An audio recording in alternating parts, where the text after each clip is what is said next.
Hi, my name is Kim Vermark. I am the author of the book series, The Chronicles of Nadine. And today I want to share with you a little bit about one of my villains in the book.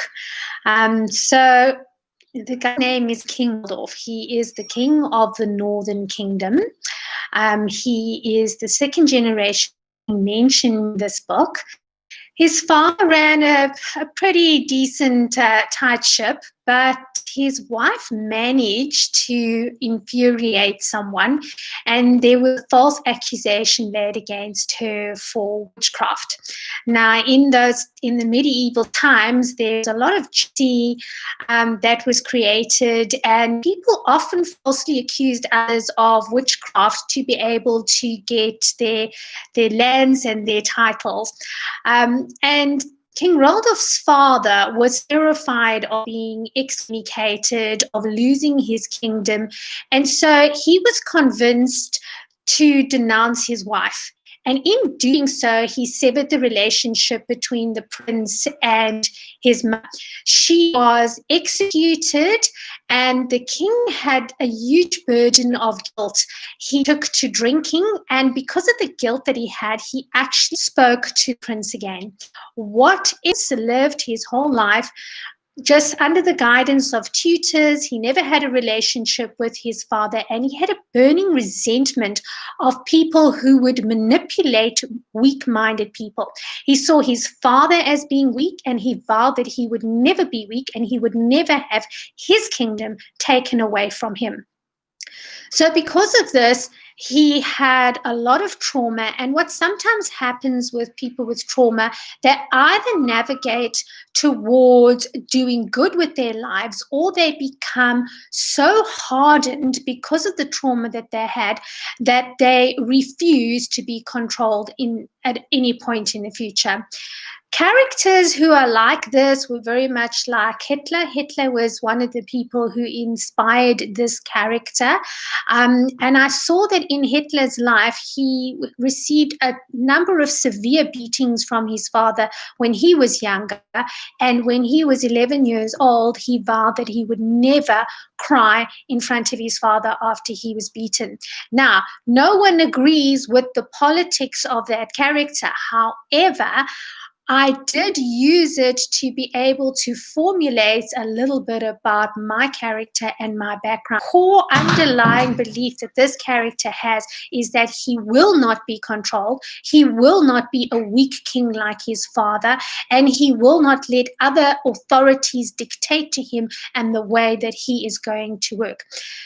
In the story, King Radolf actually discovers that if you take a hatchling from its mother before it's had time to bond with it, and in this case we're talking about a dragon hatchling, you can darken its heart and you can turn it into a force of evil. And this is really what he wants to be able to do. He wants to create an army of dragons so that there would never be any kind of kingdom that would be able to overthrow him. He would be the supreme ruler, and therefore he would have created a safety net around himself. So that is the premise of how this particular character has evolved. He has no compassion for anyone. However, multidimensional characters are not just good or bad. They actually have a core underlying belief system, and they have got some redeeming qualities. Now, you might ask, why would you paint a picture of someone having a redeeming qualities? Well, I have to ask you, are you totally good or totally bad? Are there things about you, habits or characteristics that other people might not like? So to make a character believable, you have to have some of those elements that people can say, I hate that character, but I do appreciate this quality about him. And in this case, King Radolf is a person that does not like people overpowering the weak. However, he ends up overpowering a lot of weak people, but that's one of his core beliefs. He hates manipulation, and he has got an element to him where he doesn't want children to be treated with cruelty. So he actually has got one or two times where he comes across people who are in a place of exploiting children, and King Radolf speaks very strongly against that. And that's one of the qualities about him that is redeeming. So you hate everything else about him, but this particular quality is actually the one redeeming quality that you can relate to. So the whole series, he's going to be in the whole series, constantly trying to reclaim things that he thinks were unfairly taken from him.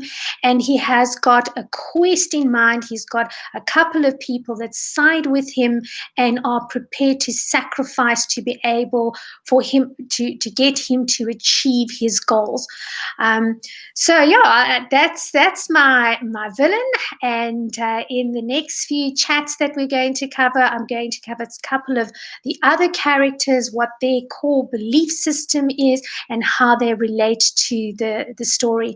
So thank you very much for watching. And in the comment section, I would love to hear who are the villains in books that, or even movies, because I love movies, who are the villains that you think are multidimensional and interesting. You don't have to love the villain, you don't have to agree with what they do, but I'd like to know who are the multidimensional villains, the ones that you say, ooh, hate that characteristic, but this one thing I can say is a redeeming quality that I do admire. My husband says the thing that he likes about King Radolf is that King Radolf is he's the kind of guy that he just simply doesn't give up. It doesn't matter what is going on. I'm just seeing someone is saying hello to me. Hi. It doesn't matter how many times King Radolf fails, he finds a way to win.